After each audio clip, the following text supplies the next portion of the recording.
Hello student, today we will discuss buffer solution. Buffer solution वो solution होते हैं जिनके अंदर स्मॉल अमाउंट में एसिड या बेस ऐड किया जाता है तो उनकी पीएच चेंज नहीं होती, वे पीएच के चेंज होने को रजिस्ट करते हैं, रोकते हैं। तो buffer solution is defined as a solution which resists any change in its pH value when small amount of acid or base are added to it। अब हम करते हैं type of buffer solution. First है solution of a single substance. Generally हम क्या लेते हैं, salt लेते हैं, उसका एक्वस सॉल्यूशन वो बफर की तरह काम करता है। सोल्ट कौन सा, जो वीक एसिड और वीक बेस के कॉम्बिनेशन से मिलकर बना होता है, वो सोल्ट, उसका एक्वस सॉल्यूशन बफर की तरह काम करता है। For example ammonium acetate. हमें पता है हमारा वीक एसिड क्यों कौन सा होता है, एसिटिक एसिड। मोस्ट फेमस हमारे दिमाग में यही आता है, एसिटिक एसिड। और वीक बेस मान लो आपका क्या है, अमोनियम हाइड्रोक्साइड। अब इनके कॉम्बिनेशन से क्या बनेगा, ये वाला एसिड है, ये वाला क्या है, बेस। इनके कॉम्बिनेशन से सोल्ट प्लस वाटर बनेगा। तो सोल्ट कौन सा बनेगा आपका, अमोनियम एसीटेट। ये अमोनियम एसीटेट क्या है, स्ट्रॉन्ग इलेक्ट्रोलाइट है ये सोल्ट प्लस वाटर। तो ये जो अमोनियम एसीटेट है ये बफर की तरह काम करेगा। किससे बना है, वीक एसिड और वीक बेस के कॉम्बिनेशन से। तो बफर की तरह कौन सा सोल्यूशन, एक तो सिर्फ सिंगल सब्सटेंस है, सिंगल सब्सटेंस क्या है, सोल्ट है, उसका एक्वस सॉल्यूशन है, वो बफर की तरह काम करता है। दूसरे टाइप के क्या हैं, मिक्सचर्स हैं। एक है एसिडिक बफर, ये भी दो टाइप के हैं। बेसिक बफर, एसिडिक बफर का मतलब क्या, एसिडिक यानी कि इसमें एक होगा एसिड और दूसरा होगा सोल्ट। और अगर हम बेसिक बफर की बात करेंगे तो एक होगा बेस और दूसरा होगा सोल्ट। तो यहाँ पे क्या है, मिक्सचर है दोनों के, एसिड और सोल्ट का मिक्सचर, बेस और सोल्ट का मिक्सचर। पिछले टाइप पे हमने क्या किया था, सिर्फ एक सोल्ट था एक्वस सॉल्यूशन में, ठीक है। तो एसिडिक बफर कैसे बनता है, उसमें क्या होता है, वीक एसिड।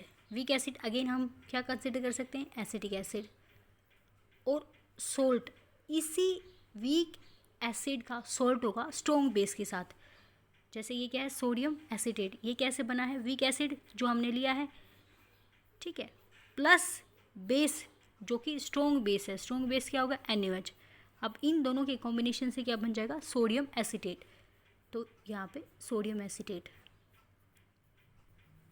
तो आपका एसिडिक बफर क्या होगा, वीक एसिड होगा और उसका सोल्ट होगा स्ट्रॉन्ग बेस के साथ। वीक एसिड का सोल्ट होगा स्ट्रॉन्ग बेस के साथ। तो बफर की तरह कौन से काम करेंगे, acidic buffer, acidic acid, sodium acetate, या आपका फॉर्मिक एसिड, सोडियम फॉर्मेट, ठीक है। ये दोनों क्या है, वीक एसिड हैं। तो मोस्ट कॉमन है आपका एसिडिक एसिड और सोडियम एसीटेट। इसमें क्या है, weak acid plus salt of weak acid with strong base. Second है आपका बेसिक बफर। इसमें क्या होगा, एक बेस होगा, बेस कौन सा होगा, वीक बेस होगा, ठीक है, वीक बेस होगा। और फिर सोल्ट क्या रहेगा, इसी का सोल्ट, लेकिन एसिड क्या रहेगा, स्ट्रॉन्ग। तो बेसिक बफर क्या होगा, mixture of weak base and A salt of this weak base with strong acid. जैसे कि आपका वीक बेस क्या है, ammonium hydroxide. Ammonium hydroxide weak base हो गया, इसी का सोल्ट वो क्या हो जाएगा, अमोनियम क्लोराइड। और ये सोल्ट कैसे बना है, ये weak acid ammonium hydroxide, sorry weak base plus strong acid HCl। तो इनके कॉम्बिनेशन ये अमोनियम क्लोराइड प्लस वाटर मिलेगा। तो बेसिक बफर क्या होगा, weak base plus salt of this weak base with strong acid. ये बेसिक बफर की तरह काम करेंगे। अब इनको एसिडिक बफर क्यों कहा गया है, क्योंकि इनका पीएच एसिडिक रहेगा, इनका पीएच बेसिक रहेगा। अब करेंगे हम बफर एक्शन। बफर एक्शन पता है हमें कि अगर हम सोल्यूशन में थोड़ा सा एसिड या बेस डाल देंगे जो बफर नेचर का है, जिसकी प्रॉपर्टी बफर है, वो क्या करेगा, उसकी पीएच को चेंज नहीं होने देगा। यही इनका क्या रहेगा, बफर एक्शन रहेगा। तो अब हम करेंगे सिंगल सोल्ट वाले बफर का एक्शन कैसे रहेगा। जैसे buffer action of ammonium acetate solution. हमें पता है अमोनियम एसीटेट क्या है, स्ट्रॉन्ग इलेक्ट्रोलाइट है। स्ट्रॉन्ग इलेक्ट्रोलाइट कंप्लीटली आयनाइज होगा, तो क्या बनेंगे, एसीटेट आयन और अमोनियम आयन। अब इस सॉल्यूशन के अंदर हमने कुछ एसिड डाल दिया है, थोड़ा सा एसिड डाल दिया है। कौन सा एसिड, मान लो HCl एसिड डाल दिया है। HCl से क्या होगा, H पॉजिटिव और Cl नेगेटिव आयन बनेंगे। जो H पॉजिटिव है जनरली हाइड्रोलाइज कर देता है वाटर को, हाइड्रोनियम आयन की फॉर्म में एग्जिस्ट करता है, तो हाइड्रोनियम आयन बन जाएंगे। अब ये हाइड्रोनियम आयन अगर आपने डाल दिए और वो सोल्ट है, तो पीएच क्या हो जानी चाहिए, एसिडिक हो जानी चाहिए। लेकिन ये जो हाइड्रोनियम आयन है ये क्या करता है, हमारे पास ऑलरेडी एसीटेट आयन है, एसीटेट आयन और हाइड्रोनियम आयन मिल के क्या बना देते हैं, एसिटिक एसिड प्लस वाटर।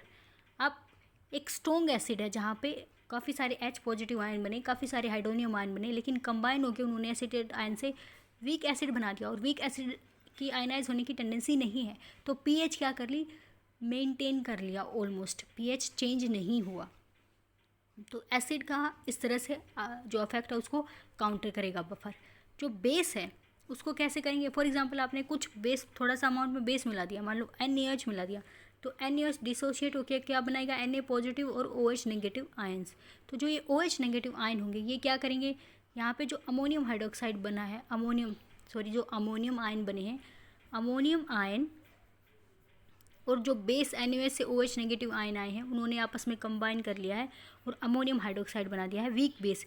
इसकी आयनाइज होने की टेंडेंसी नहीं है वीक बेस की, तो ये पूरली आयनाइज होगा, तो पीएच सॉल्यूशन की क्या होगी, बढ़ेगी नहीं, यानी कि बेसिक डायरेक्शन में नहीं जाएगी। काउंटर कर दिया है स्ट्रॉन्ग बेस का इफेक्ट, काउंटर कर दिया है वीक बेस बना के।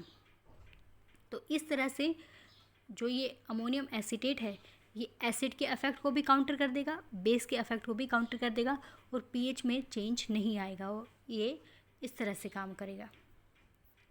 अब हम करते हैं buffer action of acidic buffer. Acidic buffer कैसे काम करेगा, एसिडिक बफर हमें पता था कौन सा, एसिटिक एसिड और उसका सोल्ट विद स्ट्रॉन्ग बेस यानी कि सोडियम एसिटेट। अब ये दो सॉल्यूशन ले लिया हमने, एसिटिक एसिड, वाटर में एसिटिक एसिड कम आयनाइज होता है इसलिए हमने डबल एरो से दिखाया आगे भी और पीछे भी। तो एसिटिक एसिड आयनाइज होकर क्या बनाएगा, acetate ion plus hydronium ion, और सोडियम एसिटेट क्या बनाएगा, एसिटेट प्लस Na पॉजिटिव। अब सोडियम एसिटेट स्ट्रॉन्ग इलेक्ट्रोलाइट है, पूरी तरह से आयनाइज हो जाएगा, पूरी तरह से आयनाइज होगा तो ज़्यादा एसिटेट आयन बनेंगे और ज़्यादा सोडियम आयन बनेंगे। ऊपर से इन दोनों में क्या है, कॉमन आयन इफेक्ट है, दोनों एसिटेट आयन कॉमन है, तो ये तो पूरा का पूरा आयनाइज होगा। तो जो एसिडिक एसिड नॉर्मल सिचुएशन में आयनाइज होना चाहिए था, इन एसिटेट आयन की वजह से वो उतना भी नहीं होगा। कॉमन आयन इफेक्ट की वजह से एसिटिक एसिड का आयनाइजेशन कम्प्लीटली सप्रेस हो जाएगा, एक तरह से होगा ही नहीं, बिल्कुल कम होगा।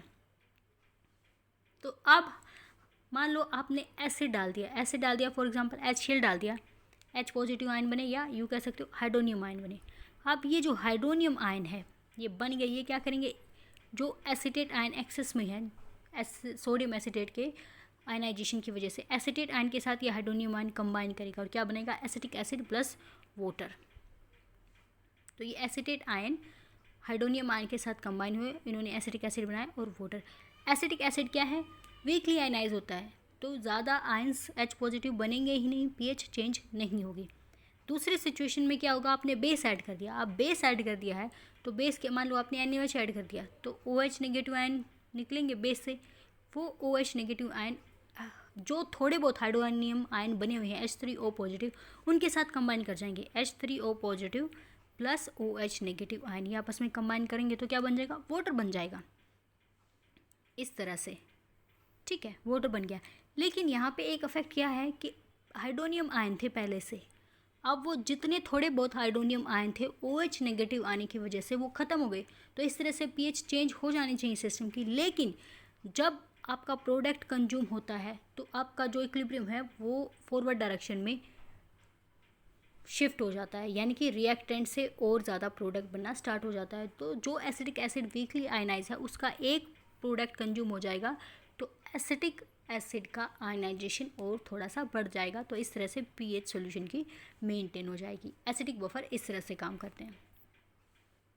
अब हम करेंगे action of basic buffer. Basic buffer हमने पता था बेस होता है कौन सा, वीक बेस, और उसका सोल्ट स्ट्रॉन्ग एसिड के साथ, तो वीक बेस जो सोल्ट है वो वीक बेस और स्ट्रॉन्ग एसिड के साथ क्या होगा, अमोनियम क्लोराइड। अब इनका ये सॉल्यूशन में आयनाइज कैसे होंगे, अमोनियम हाइड्रोक्साइड होगा आयनाइज, तो NH ये क्या है, वीक इलेक्ट्रोलाइट है, तो अमोनियम आयन बनेंगे और OH नेगेटिव आयन बनेंगे यहाँ पे ये वाले। अमोनियम क्लोराइड क्या है, स्ट्रॉन्ग सोल्ट है, स्ट्रॉन्ग इलेक्ट्रोलाइट है, तो एक कम्प्लीटली आयनाइज हो जाएगा अमोनियम प्लस क्लोराइड आयन में। अब कॉमन आयन इफेक्ट की वजह से जो अमोनियम हाइड्रोक्साइड आयनाइज होना था वो भी नहीं होगा, उसका सप्रेशन हो जाएगा आयनाइजेशन अमोनियम आयन की वजह से। अब हम क्या करेंगे, हमने मान लो बेस ले लिया, बेस से क्या रिलीज, बेस डाल दिया आपने थोड़ा सा, बेस से क्या रिलीज़ होगा, OH negative ion. OH negative ion क्या करेंगे, ये जो अमोनियम आयन है एक्सेस में इनके साथ कंबाइन कर जाएंगे, अमोनियम हाइड्रोक्साइड बनाएंगे। अमोनियम हाइड्रोक्साइड वीकली आयनाइज है, पहले से भी प्रेजेंट है, तो उसका क्या होगा, आपने बहुत सारे OH नेगेटिव आयन को न्यूट्रलाइज कर दिया है और उसके रिजल्टेंट में आपने वीक बेस बनाया है। वीक बेस आयनाइज नहीं होगा ज़्यादा, तो pH चेंज नहीं होगी। दूसरे सिचुएशन में क्या होगा, एसिड डाल दिया, मान लो आपने क्या डाल दिया, एसिड, उससे क्या बनेगा, हाइड्रोनियम आयन। अब ये जो हाइड्रोनियम आयन एसिड से आया है, ऑलरेडी जो थोड़ा बहुत OH नेगेटिव जो बेस प्रेजेंट है सॉल्यूशन के अंदर, उसके साथ ये हाइड्रोनियम आयन कंबाइन कर जाएगा और क्या बन जाएगा, वाटर। अब इस सिचुएशन में क्या होगा, पहले से थोड़े से OH नेगेटिव आयन थे, आपने एसिड डाला तो वो OH negative ion hydroxyl ion consume हो गए, तो वही फिर अगर प्रोडक्ट कंज्यूम होगा तो जो इक्विलिब्रियम है वो राइट हैंड डायरेक्शन में शिफ्ट हो जाएगा, रिएक्टेंट से और ज़्यादा प्रोडक्ट बनेगा, यानी कि जो हाइड्रोक्सिल आयन कंज्यूम हुए हैं एसिड को न्यूट्रलाइज करने में, वो दोबारा से सेम बन जाएंगे इक्विलिब्रियम के शिफ्ट होने की वजह से, और जो pH है सॉल्यूशन की वो बेसिक ही रहेगी। अब हम करेंगे calculation of pH of buffer mixture. Buffer mixture की pH कैसे कैलकुलेट कर सकते हैं, तो for acidic buffer Henderson Hasselbalch equation use करते हैं हम। इसमें क्या करते हैं, हमारा बफर, एसिडिक बफर में क्या होता है, वीक एसिड, मान लो वीक एसिड आपने क्या ले लिया, HA ले लिया है, और उसका सोल्ट यूज़ करते हैं स्ट्रॉन्ग बेस के साथ, तो इससे क्या बनता है, H positive plus A negative, ठीक है। तो ये A नेगेटिव कॉमन होता है उस बेस में, तो बेस क्या रहेगा हमारा, BA, ये वाला A इसके अंदर है। जैसे हमारा क्या था, एसिटिक एसिड और सोडियम एसीटेट, ठीक है। तो इन दोनों में एसिड से क्या बना, एसीटेट आयन, मान लो ये A नेगेटिव आयन, और जो ये सोल्ट है इससे भी क्या बनेगा, acetate ion, A negative ion, तो ये हमारे बेस में भी है A नेगेटिव आयन। तो हमारा एसिड क्या रहेगा, मान लो हमने HA मान लिया और सोल्ट हमारा BA मान लिया। अब एसिड वाटर की प्रेजेंस में आपको पता है कैसे हाइड्रोलाइज होगा, हाइड्रोनियम आयन और A नेगेटिव आयन, और बेस स्ट्रॉन्ग जो आपका सोल्ट है वो स्ट्रॉन्ग इलेक्ट्रोलाइट है, तो कंप्लीट डिसोशिएट होगा, B पॉजिटिव A नेगेटिव। अब इस फर्स्ट वाली रिएक्शन के लिए हम क्या करेंगे, इक्विलिब्रियम कांस्टेंट लिखेंगे। इक्विलिब्रियम कांस्टेंट यहाँ पे क्या रहेगा, Ka रहेगा, क्योंकि वो है एसिड, एसिड के लिए यूज़ करें तो इसलिए Ka, dissociation constant of acid. ये हमें पता है, product of concentration of products, यानी कि concentration of hydronium ion into concentration of A negative ion divided by concentration of acid. अब इस इक्वेशन को हम क्या करेंगे, रीअरेंज कर लेंगे। हमें क्या चाहिए, हाइड्रोनियम आयन की कंसंट्रेशन, तो हाइड्रोनियम आयन को एक साइड कर लेंगे, बाकी का क्या आ जाएगा, ये के एसिड की concentration divided by A negative ion की कंसंट्रेशन। अब इन द सेम वे जो हमारा बेस है, ये हमारा बेस है BA, इससे क्या बनता है, B पॉजिटिव और A नेगेटिव, ये कम्प्लीटली डिसोशिएट हो जाता है, पूरी की पूरी तरह से डिसोशिएट हो जाता है। और इसकी प्रेजेंस में ये जो हमारा एसिड है ये बिल्कुल डिसोशिएट नहीं होता, तो इसमें A नेगेटिव ऑलमोस्ट उतने रहेंगे जितने बेस से जो जितने सोल्ट से बने हैं, सोल्ट से जितने A नेगेटिव बने हैं ऑलमोस्ट उतने ही रहेंगे। तो यहाँ पे जो A नेगेटिव की कंसंट्रेशन है, यहाँ पे मैं ये लिख सकती हूँ कि सारा का सारा ऑलमोस्ट सोल्ट से बना है, एसिड वीक एसिड है, आयनाइज नहीं हुआ ज़्यादा, और जितना होना था कॉमन आयन इफेक्ट की वजह से उतना भी नहीं हुआ। तो जितना भी A नेगेटिव बना है वो किससे बना है, आपका सोल्ट से बना है, और सोल्ट स्ट्रॉन्ग इलेक्ट्रोलाइट है, पूरा का पूरा डिसोशिएट हो गया है। तो इसका मतलब जो A नेगेटिव की कंसंट्रेशन है उसकी जगह मैं क्या लिख सकती हूँ, सोल्ट की कंसंट्रेशन लिख सकती हूँ ये। तो ये हाइड्रोनियम आयन की कंसंट्रेशन इक्वल्स टू Ka, ये क्या है, एसिड एज सच है, और ये Ba क्या है, बेस है, जितना A नेगेटिव बना है वो Ba से बना है, जितना हमने Ba लिया है, Ba की कंसंट्रेशन। तो इसको हम कैसे लिख सकते हैं, concentration of hydronium ion Ka, dissociation constant of acid, और यहाँ पे एसिड की कंसंट्रेशन, नीचे सोल्ट की कंसंट्रेशन। अब इस पूरी की पूरी क्वेश्चन पे हम लोग अप्लाई कर देंगे, लोग अप्लाई कर देंगे, तो ये क्या बनेगा, लोग हाइड्रोनियम आयन कंसंट्रेशन लोग के प्लस लोग एसिड अपॉन सोल्ट, ऐसे कर लेते हैं इसको हम। इस वाली इक्वेशन पे हमने लोग अप्लाई कर दिया, तो क्या बनेगा, log concentration of hydronium ion equals to log Ka plus log acid की कंसनट्रेशन अपॉन सोल्ट की कंसनट्रेशन। अब pH क्या होती है, नेगेटिव साइन होता है, तो इस -1 से इस दोनों तरफ मल्टीप्लाई कर देते हैं, तो ये भी क्या हो जाएगा, नेगेटिव। तो यहाँ से हमारा क्या आएगा, negative log hydronium ion equals to negative log Ka negative log acid by salt, यानी कि -1 से दोनों साइड मल्टीप्लाई कर दिया है। अब इसकी जगह मैं क्या यूज़ कर सकती हूँ, pH, यहाँ पे हमने pH लिख दिया, इसकी जगह पे हम क्या बोलते हैं, ये pKa है। अब ये क्या है, negative log acid by salt, अगर मैं सोल्ट बाई एसिड कर दूंगी तो नेगेटिव साइन क्या हो जाएगा, पॉजिटिव, तो ये हमारी इक्वेशन बन जाएगी pH equals to pK plus log salt by acid. अब अगर सोल्ट और एसिड का कंसनट्रेशन शुरू में ही आपने सेम ले लिया, मान लो दोनों के 2-2 मोल ले लिए, तो सोल्ट की कंसनट्रेशन 2 मोल, एसिड की कंसनट्रेशन 2 मोल, 2/2 इज़ 1, तो log 1 का वैल्यू क्या होता है, 0 होता है। तो जो उस सिचुएशन में जो pH है वो pKa के इक्वल हो जाएगी।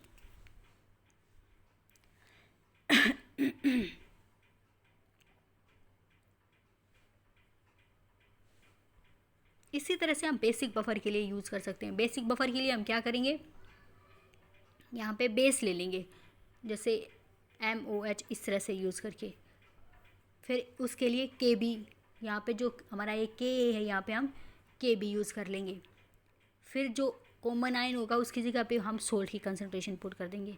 तो यहाँ पे हमारा जो इक्वेशन है, यहाँ पे pH है तो यहाँ पे बेस लिया है तो POH, यहाँ पे Ka था डिसोसिएशन कांस्टेंट ऑफ एसिड, यहाँ पे dissociation constant of base, plus log salt by base, यहाँ पे सोल्ट आ जाएगा, यहाँ पे बेस आ जाएगा, सेम टू सेम इक्वेशन बन जाएगी। और हमें पता है फिर इसकी pH कैसे निकालेंगे, pH equals to POH which is equal to 14। अगर POH पता है आपको तो pH निकाल सकते हैं। तो इसकी एडवांटेजेस क्या हैं, एसिडिक बफर की pH कैलकुलेट कर सकते हैं, बेसिक बफर की pH कैलकुलेट कर सकते हैं। उसके साथ साथ मान लो आपने एक सॉल्यूशन बना लिया, उसमें सोल्ट और एसिड या बेस की कंसनट्रेशन क्या है, ऑलमोस्ट सेम है, ठीक है, आपने सेम ले लिया, पता है, फिर उसका pH मेजर कर लिया एक्सपेरिमेंटली, तो सोल्ट बाई बेस क्या हो जाएगा, 0 हो जाएगा। तो जो pH है, मान लो वो सॉल्यूशन है, उसकी pH हमने कैलकुलेट कर ली, तो वो हमें क्या दे देगी, pKb। In the same way यहाँ पे इसकी pH कैलकुलेट कर ली तो वो हमें क्या दे देगी, pKa। तो डिसोसिएशन कांस्टेंट किसी एसिड या बेस का हम कैलकुलेट कर सकते हैं अगर हम उन सोल्ट या एसिड या सोल्ट या बेस की कंसनट्रेशन को सेम लेंगे। ये क्या है, एप्लीकेशंस हैं हेंडरसन इक्वेशन के। इनफ फॉर टुडे बेटा, यहाँ आपका सिलेबस ख़त्म हो जाता है फिजिकल केमिस्ट्री। तो जो नेक्स्ट वीक आएगा उसमें मैं इस यूनिट का टेस्ट लूँगी, वो मंडे को भी हो सकता है, वो ट्यूसडे को भी हो सकता है, वो वेंसडे को भी हो सकता है, तो आप प्रिपेयर रहिए उसके लिए।